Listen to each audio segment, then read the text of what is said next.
Hey guys, welcome back to the channel. Today's video, we're going to be talking about the 7 biggest investment mistakes that you want to avoid that can derail what you're trying to do with the investment strategies. Now, overall, Charles Schwab study found that 15% of US stock investors get their start in 2020 is the investor generation. It seems like with the rise of social media, with the ability to actually save and invest with a click of a button, when you look at Robinhood, when you look at Webull, when you look at M1, when you look at a lot of different brokerage firms, not only do they have no minimum trades, they have zero commission trading, they have robo trading, they have automatic investing, which makes it very, very easy to go ahead and invest money. So again, we're going to go through the 7 biggest mistakes that we see with newer investors. The first one is constantly watching the market. Now, this is something that you can very easily get kind of caught in, where you're checking your investment account multiple times a day. If it goes down a couple percent, you might be looking to make a move. You're emotionally tied to it, or you're watching the news. When you watch the headlines for a lot of different companies, it's kind of a indicator to the market that a lot of people play off. But if you look at the sound fundamentals and looking at the balance sheets, really investing in the companies or investing in a multitude of companies, when it comes to the news, it doesn't make a huge difference. In extreme circumstances, it can, but if you're looking and watching the news and not really sticking to your strategy, you can have the ability to pull out of investments or put money into investments long before it's too late. So if a company is already going down and you're looking to sell and the company continues to go down or does rebound, now you're missing out. Or if something absolutely game-changing happened with the company, chances are the stock price already reflects that. Now, when you look at the stock market, guys, it is like running a marathon. It doesn't make sense to really track every 100 feet, but really looking at the finish line, remembering your goal and exactly what you're looking to do. And number 2, this kind of feeds right off of number 1, is chasing trends. Now, when you look at the GameStop, meme stocks, when you look at cryptocurrencies, when you look at this, it can be very detrimental, guys, if you're chasing trends within the community.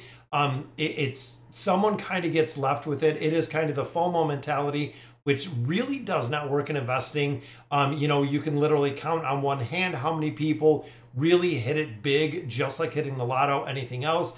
Make sure you put your due diligence before you put money into the market. Make sure you're researching the companies that you're purchasing through. We've seen a lot of even crypto companies as well as banks that have failed over the recent couple weeks, which again makes it a very big difference when it comes to investing. Use your brokerage account, buying mutual funds, buying index funds. That is a lot less riskier until you are getting into the market and really understanding it than buying those individual stocks. Now, the third mistake we look at is following advice on social media. Here we are, guys, on YouTube, advice from social media. In my opinion, do not take your stock advice, do not take your investment advice unless they are certified public accountants, that are in the market, that work in the sector, that make their career, make their life, or they have a house such as, working for LPL, working for, Chase, working for a bigger house, honestly, or someone who has the licenses, who has the experience, versus just a person that says, hey, like me, I am not a financial advisor. I do not offer financial advice. All of the investing, things that I talk about are kind of the education aspect. There are a few things that I do that if you follow it, great, but it is not sound advice by any means.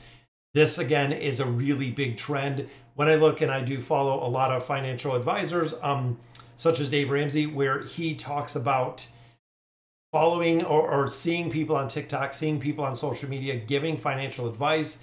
And now when the market crashes, when the crypto crashes, really not having much or seeing the backlash of real people, real investments, real money.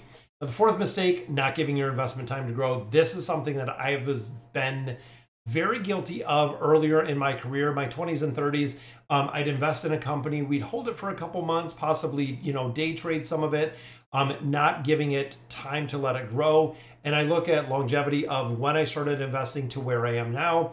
If I simply held those funds that I had and carried back, many years ago, I would exponentially be further along than I am today. That is why for a lot of you younger investors, putting your money into, something like ETFs makes a really big common sense mistake. The investment will go up, the investment will go down. The average aspect is 6 to 8% return, which is higher yield than you'll pretty much get anywhere short, again, of your cryptocurrencies and things like that that have an ultra high risk, ultra high volatility factor to it. The fifth mistake we look at is investing money you'll need soon. This is one thing you cannot absolutely do, guys. Do not jump in the market. Do not put money in the market if you cannot lose that money. Setting aside and earmarking a certain dollar amount to really put into the market is the best way to do it. You're not going to put your cash reserves in there. You're not going to put your emergency fund in there. You're not going to do that because the stock market can be volatile. If you drop $15,000 in there and then it drops to $10,000, all of a sudden you're freaking out if you need that $15,000, which is the reason why building the emergency fund, consolidating and paying off that debt, and then, of course, building 3 to 6 months of that emergency fund as a cash reserve is really the best option, guys. There is logic, there is proof, there is research why this works and why it works so incredibly well. Like they always say, guys, if you eliminate all your debt, guess what you have? That is right, money to invest. It makes it very, very easy. Number 6, having unclear investment goals. Now, I've talked about this before a significant amount on the channel. Make sure you have clear goals, guys. What is your goal for your investment?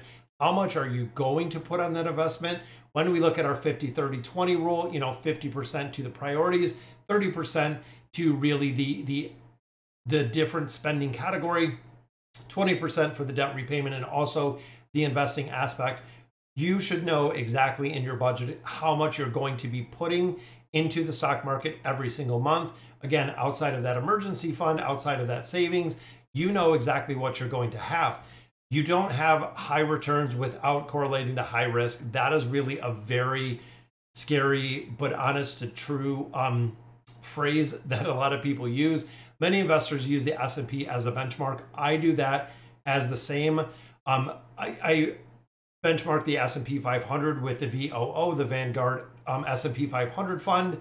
It's really good, again, as a basic early starting off investor. You can even branch off, maybe pick up some individual stocks at that point, put it into or spread it into some other ETFs. But when you look at its entirety, guys, it works as a very good investment vehicle. Be just kind of covering the whole market with stability.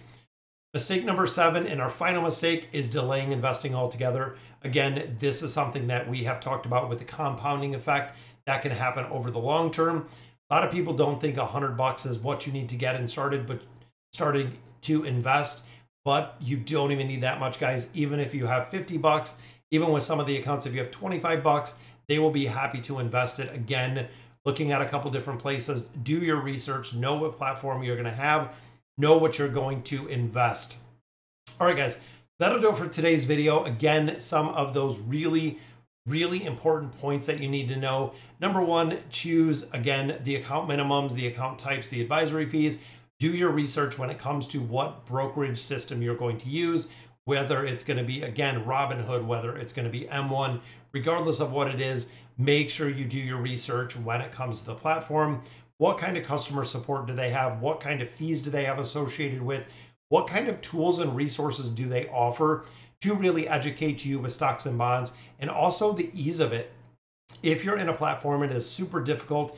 Every single time you're doing trades, you're getting dinged with these small advisory fees, especially starting out early. That can just derail the investment strategy that you have, because a lot of it is getting eaten up by fees, by trading fees, by just fees in general, guys, where there are a lot, again, of platforms that do not have those fees to go ahead and invest. So, all right, guys, I hope I helped you somewhat.